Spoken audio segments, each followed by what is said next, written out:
Good morning. Allow me to introduce myself. I am the Prince of the White Bear Skin. What I want to read to you today is addressed purely at my princess,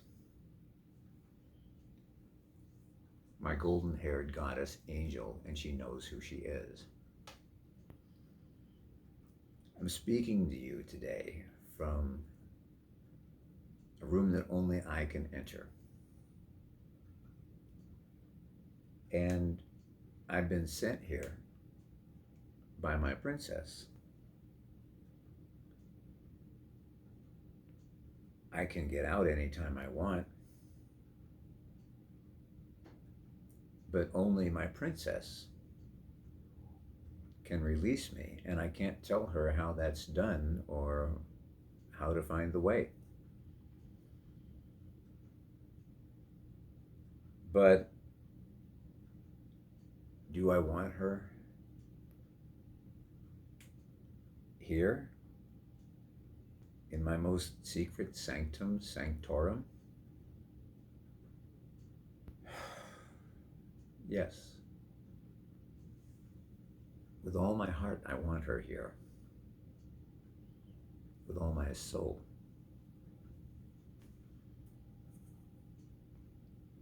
And I guess that you and she can contemplate those things. While I read to you today one of about three, if I'm honest with myself, 6, 10, or 12 classic fairy tales that I'm going to record. I grew up with these. I read them avidly. I've read volumes of fairy tales of different authors and different types and countries. This particular one is one of 3 that I can think of offhand, the other 2 being Rumpelstiltskin and the Blue Belt. I think the Blue Belt, like this one, is from Norway. So sit back and brace yourself and enjoy as I read to you about the castle that only exists east of the sun and west of the moon. Once upon a time, there was a poor peasant who had so many children that he did not have enough of either food or clothing to give them. Pretty children they all were, but the prettiest was the youngest daughter, who was so lovely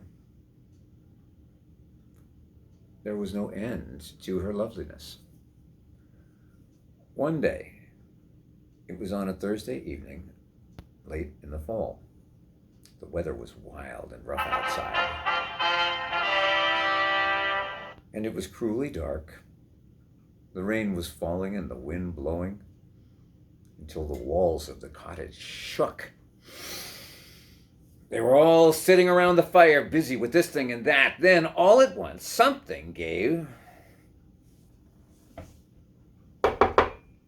3 taps on the window. The father went out to see what was the matter. Outside, what should he see but a great big white bear? "Good evening to you," said the white bear. "It's the same to you," said the man. "Will you give me your youngest daughter?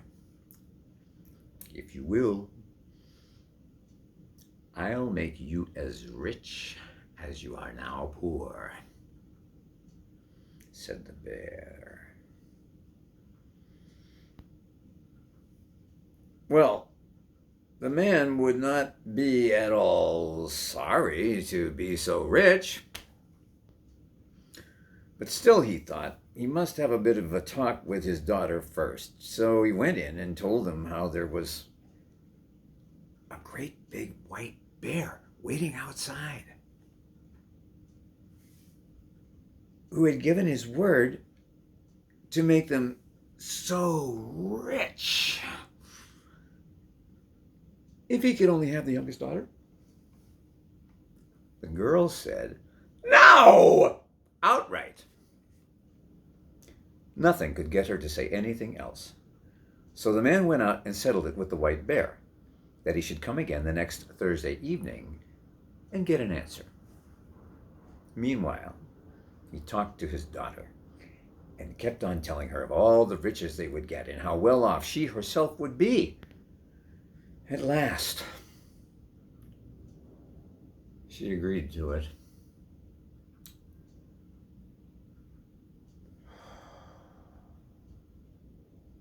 So she washed and mended her rags and made herself as smart as she could. Soon, she was ready for the trip, for she didn't have much to take along. A princess travels light, you know. The next Thursday evening came the white bear to fetch her. She got on his back with her bundle, and off they went. After they had gone a good way, the white bear said, "Are you afraid?"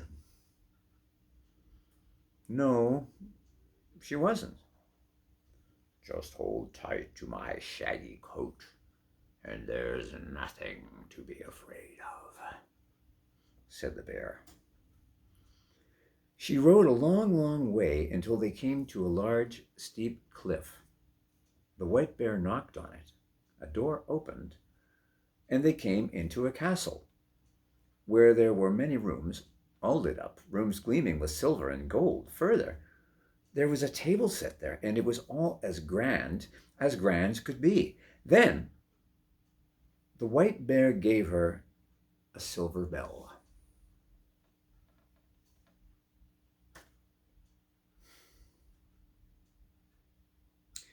And when she wanted anything, she only had to ring it, and she would get it at once. Well, after she had eaten and it became evening, she felt sleepy from her journey and thought she would like to go to bed, so she rang the bell. She had barely rung it before she found herself in a room where there was a bed made as fair and white as anyone would wish to sleep in, with silken pillows and curtains and gold fringe. All that was in the room was gold and silver.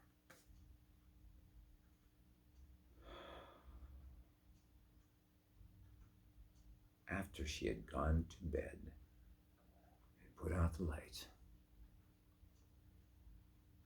a man came and laid himself out beside her.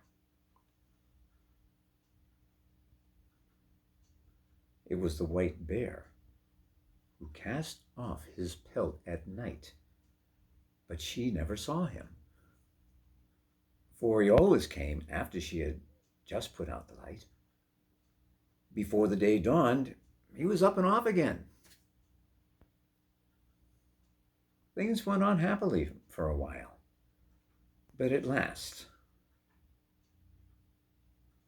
she became quiet and sad.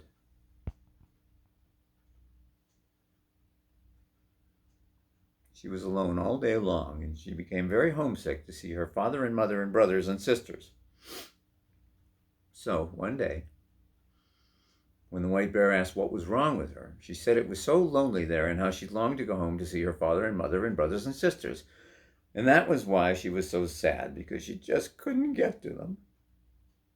"Well," said the bear, "that can happen all right, but you must promise me not to talk alone with your mother, but only when the others are around to hear. She will want to take you by the hand and lead you into a room to talk alone with her. But you must not do that, or else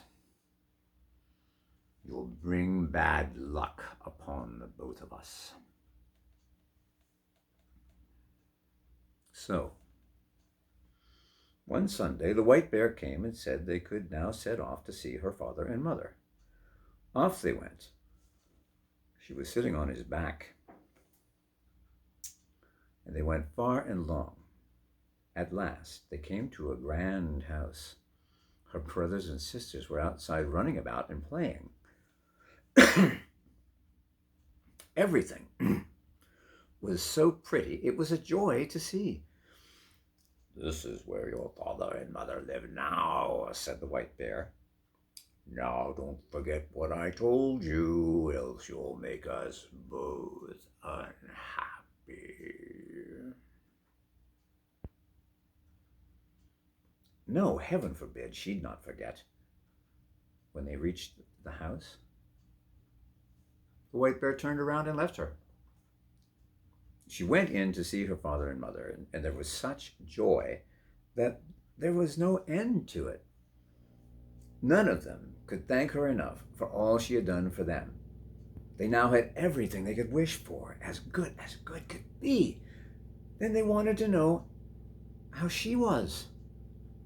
"Well," she said, "it was very good to live where she did. She had all she wished." I don't know what else she said, but I don't think she told any of them the whole story. That afternoon, after they had eaten dinner, everything happened as the white bear had said it would.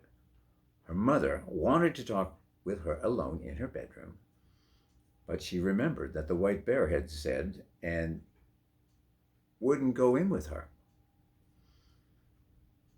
"What we have to talk about, we can talk about any time," she said, and put her mother off. But somehow or other, her mother got to her at last, and she had to tell her the whole story. She told her how every night, after she had gone to bed, a man came and lay down beside her as soon as she had put out the light. And how she never saw him, because he was always up and away before the morning dawned. And how she was terribly sad, for she wanted so much to see him. And how she was by herself all day long,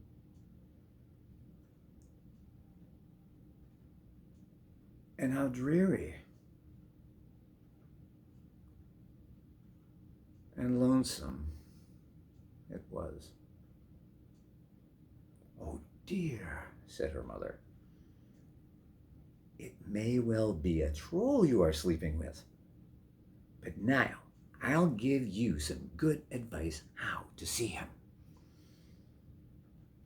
I'll give you a candle stub which you can carry home in your bosom. Just light it when he's asleep.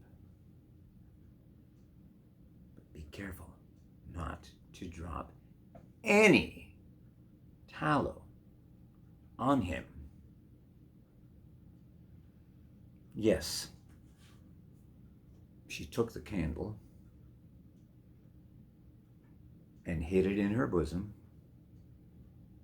That evening, the white bear came and took her away.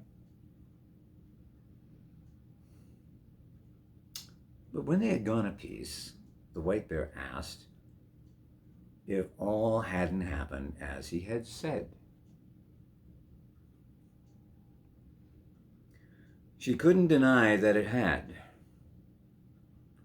"Take care," said he. "If you have listened to your mother's advice, you will bring bad luck upon us both, and it will be finished between the two of us." No, by no means. So when she reached home and had gone to bed, it was the same as before. A man came and lay down beside her.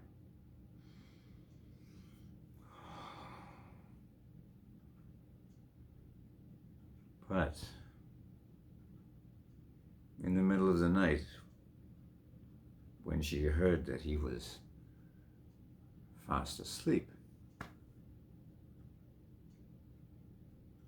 she got up and lit the candle.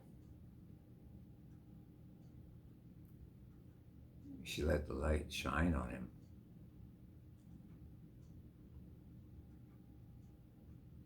And saw that he was the most handsome prince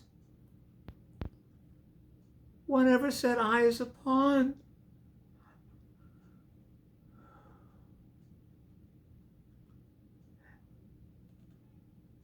She fell so deeply in love with him that she thought she couldn't live if she didn't give him a kiss at once. And so she did. But as she kissed him, she let 3 drops of hot tallow drip onto his shirt. And he woke up. "What have you done?" he cried. "Now you have made us both unlucky. For had you held out only this 1 year, I would have been free.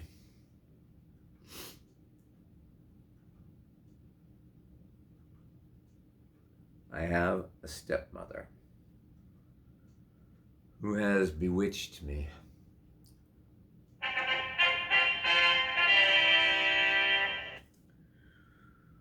So that I'm a white bear by day and a man by night. But now all ties are broken between us.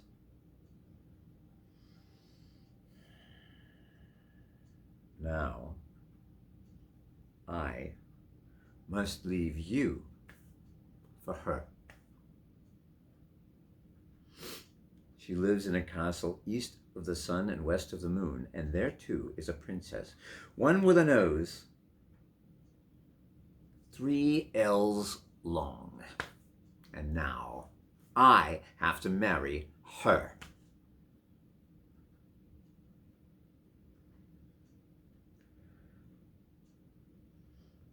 Now I must leave you for her."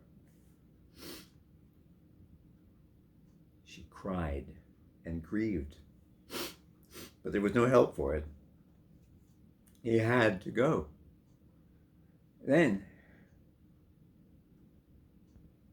she asked if she could go with him. No, she could not.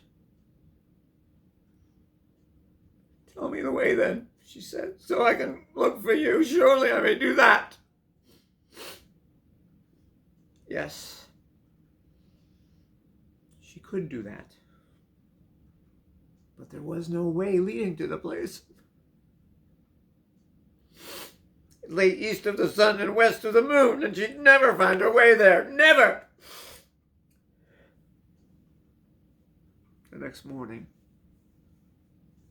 when she woke up, prince and castle were gone. And she was lying on a little green patch in the midst of the thick, dark forest. And by her side lay the same bundle of rags she had brought with her from her old home. When she had rubbed the sleep out of her eyes and cried until she was tired,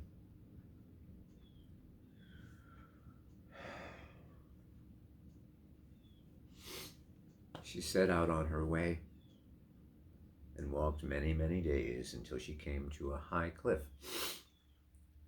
An old woman sat under it and played with a golden apple, which she tossed about. The girl asked her if she knew the way to the prince who lived with his stepmother in the castle east of the sun and west of the moon, and was to marry the princess with a nose 3 ells long. How'd you come to know about him? Asked the old woman. Maybe you are the girl who should have had him? Yes, she was. So, it's you, is it? Said the old woman. Well, all I know of him is that he lives in the castle east of the sun and west of the moon, and that you'll get there too late or never. But still, you may borrow my horse, and you can ride him to my next neighbor. Maybe she'll be able to tell you.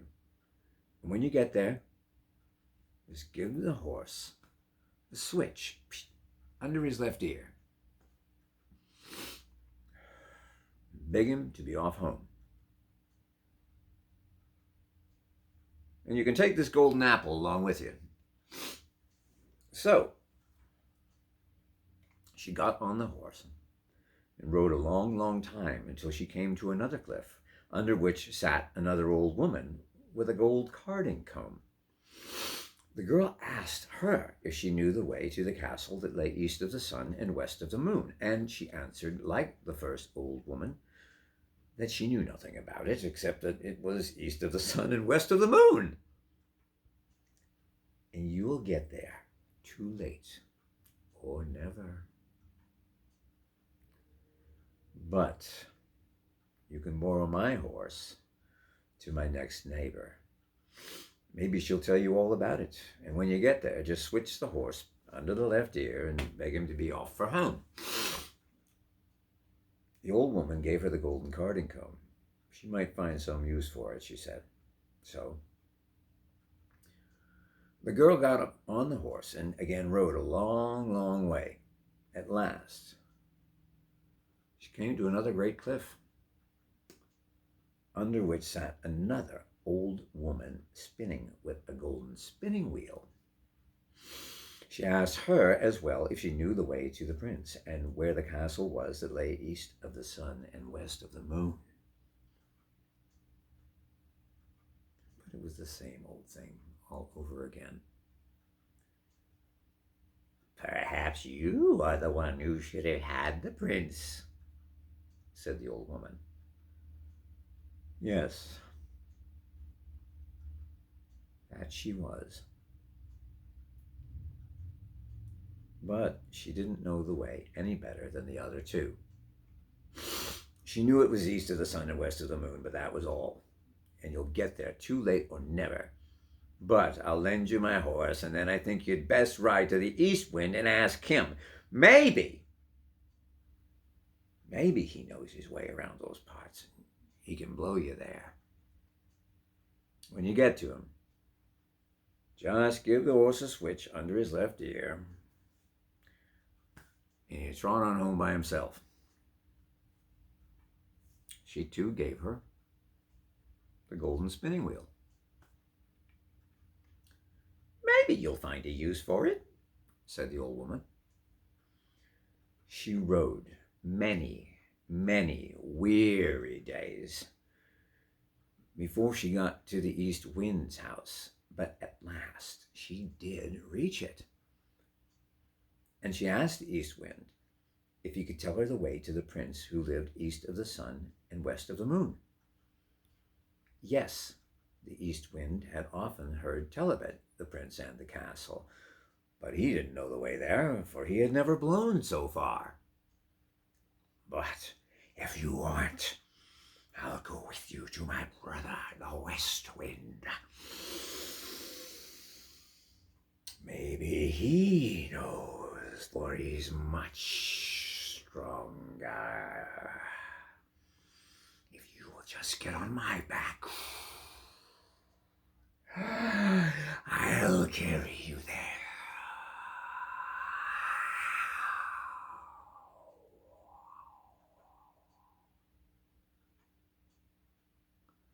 Yes.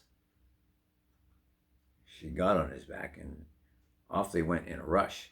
When they arrived at the west wind's house, the east wind said that the girl he brought was the one who was supposed to have had the prince who lived in the castle east of the sun and west of the moon. She had set out to find him, and he had brought her here. And he would be glad to know if the west wind did, in fact, know how to get to that castle.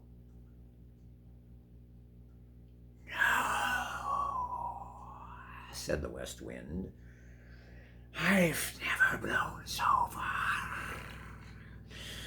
But if you want, I'll go with you to our brother the south wind.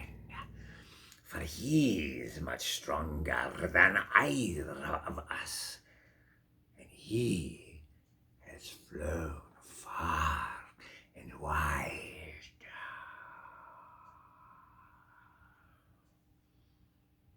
Maybe he'll tell you, get on my back, and I'll carry you to him. Yes, she got on his back, and so they traveled to the south wind. And I think it didn't take long at all.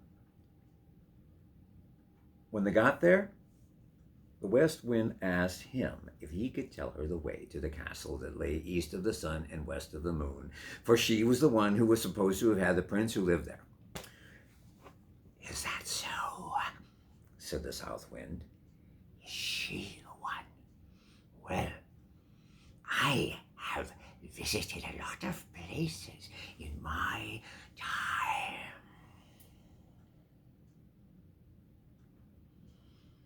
But I have not yet blown there. If you won't, I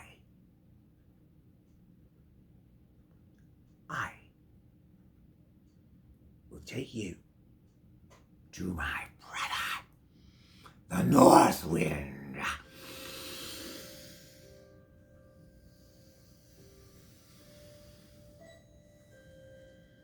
He is the oldest and the strongest of us all.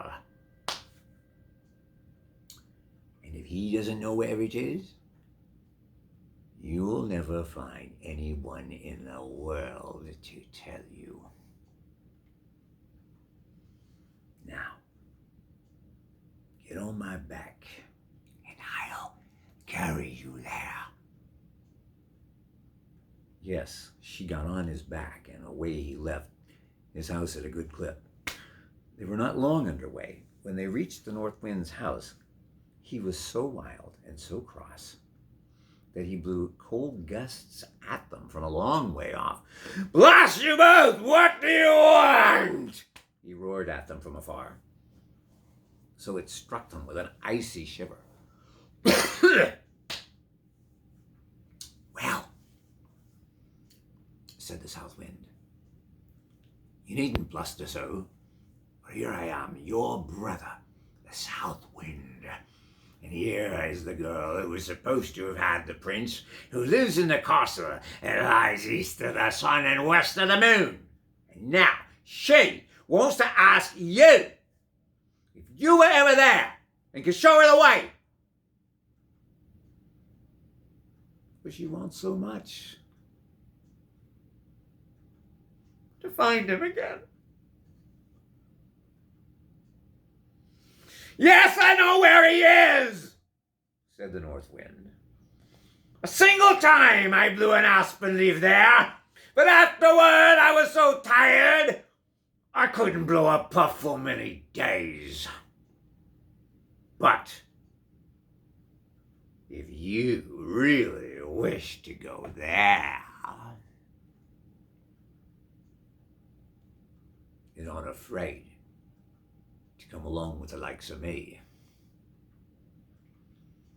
I'll take you on my back and see if I can blow you there." Yes, with all her heart she wanted to and had to get there if it were at all possible, and she wouldn't be afraid however madly he went. "Very well then," said the north wind.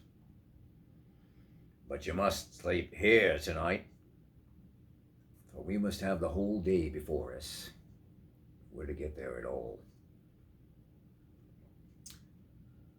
Early next morning, the north wind woke her and puffed himself up and blew himself out and made himself so stout and big that he was gruesome to look at. Off they went, high up through the air, as if they would not stop until they reached the end of the world. Here, on Earth, there was a terrible storm. Acres of forest and many houses were blown down, and when it swept over the sea, ships wrecked by the hundred. They tore on and on.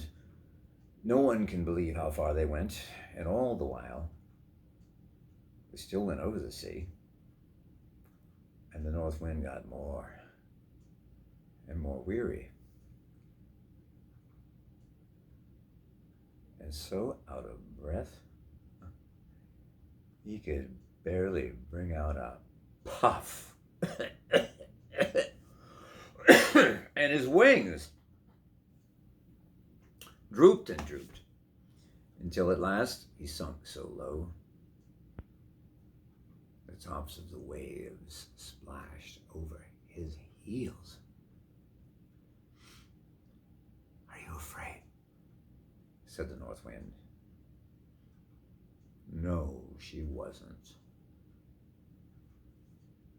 They weren't very far from land by now, and the north wind had enough strength left that he managed to throw her up on the shore under the windows of the castle, which lay east of the sun and west of the moon. But then he was so weak and worn out, he had to stay there and rest.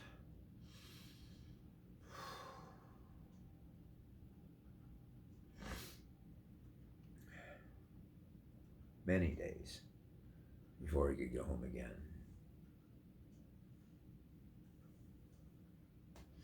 The next morning, the girl sat down under the castle window and began to play with the golden apple. First person she saw was the long-nosed princess, who was to have the prince. "What do you want for your golden apple, you girl?" said the long-nosed one as she opened the window. "It's not for sale, for gold or money," said the girl. "If it's not for sale for gold or money, what is it that you will sell it for? You may name your own price," said the princess. "Well, you can have it if I make it to the prince who lives here and be with him tonight," said the girl whom the north wind had brought. Yes, that could be done. So the princess took the golden apple, but when the girl came up to the prince's bedroom that night,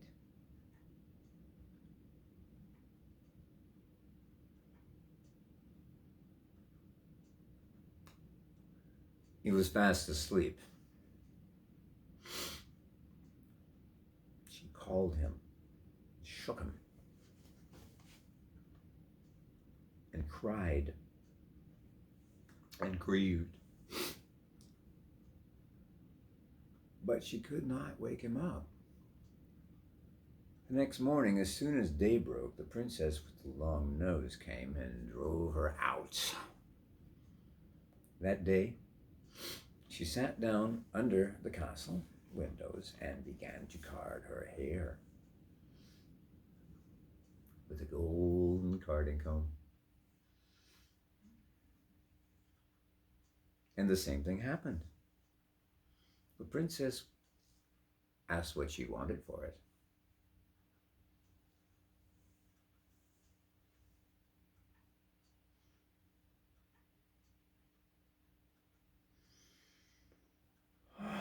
She said it wasn't for sale for gold or money, but if she could have permission to go to the prince and be with him that night, the princess could have it.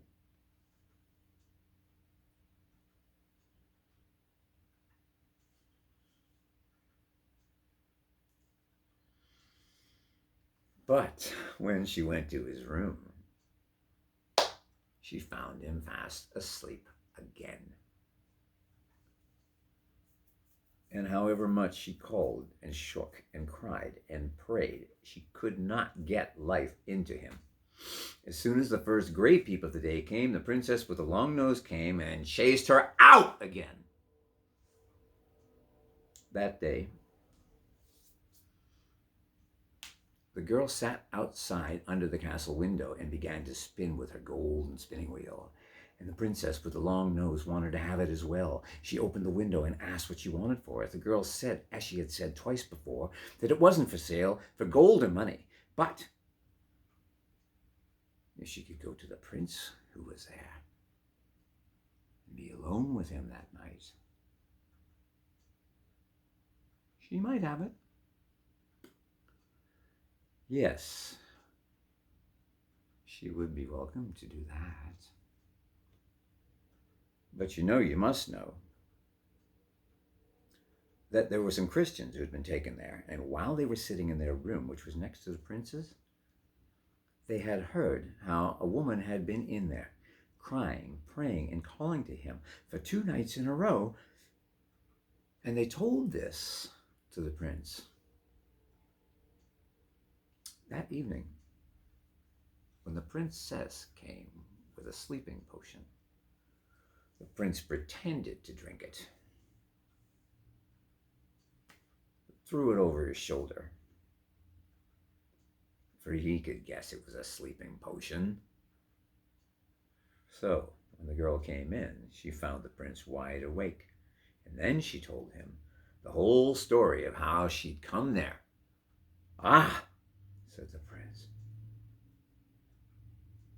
"you've come in the nick of time, for tomorrow is to be our wedding day. But now I won't have the long nose, and you are the only woman in the world who can set me free."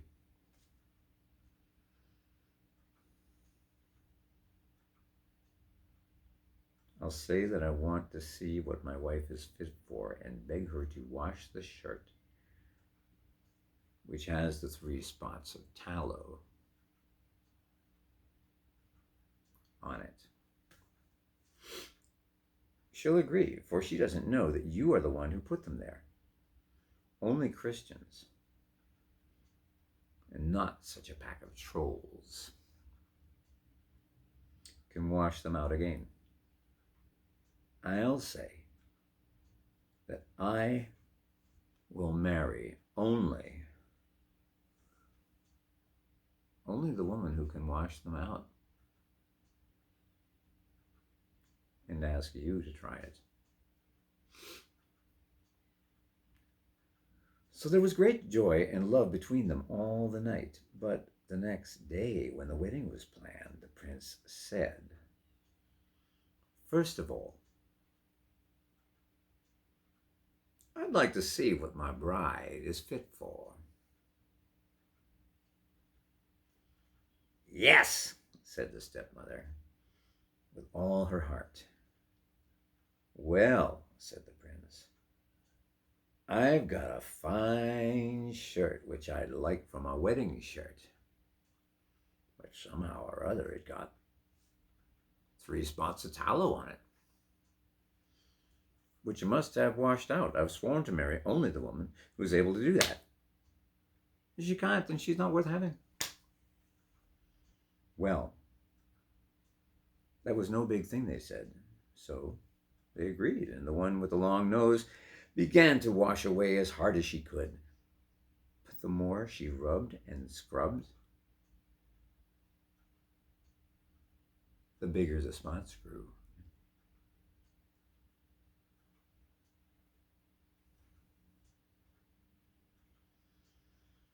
"Ah," said the old troll woman, her mother, "you can't wash. Let me try." But she had hardly touched the shirt before it got far worse than before, and with all her rubbing, wringing, and scrubbing, The spots grew bigger and blacker, and the shirt got even ever darker and uglier. Then all the other trolls began to wash. But the longer it lasted, the blacker and uglier the shirt grew, until at last it was as black all over as if it had been up the chimney. "Ah," said the prince, "none of you is worth a straw. You can't wash. Why, there outside sits a beggar girl. I'll bet she knows how to wash better than the whole lot of you. Come on in, girl," he shouted. She came in. "Can you wash this shirt clean, girl, you?" I don't know," she said, "but I think I can." And almost before she had taken it and dipped it into the water, it was as white as driven snow, and whiter still. Yes, you are the girl for me.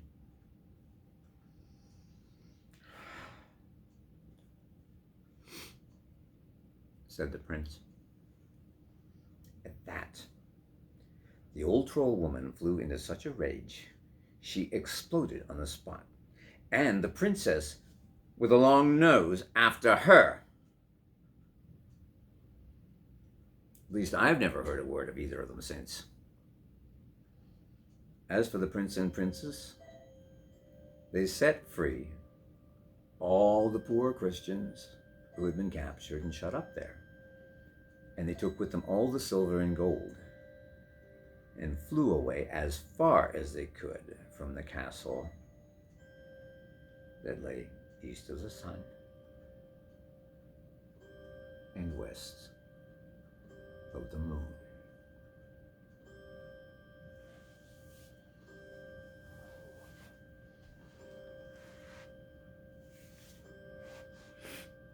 Beloved princess,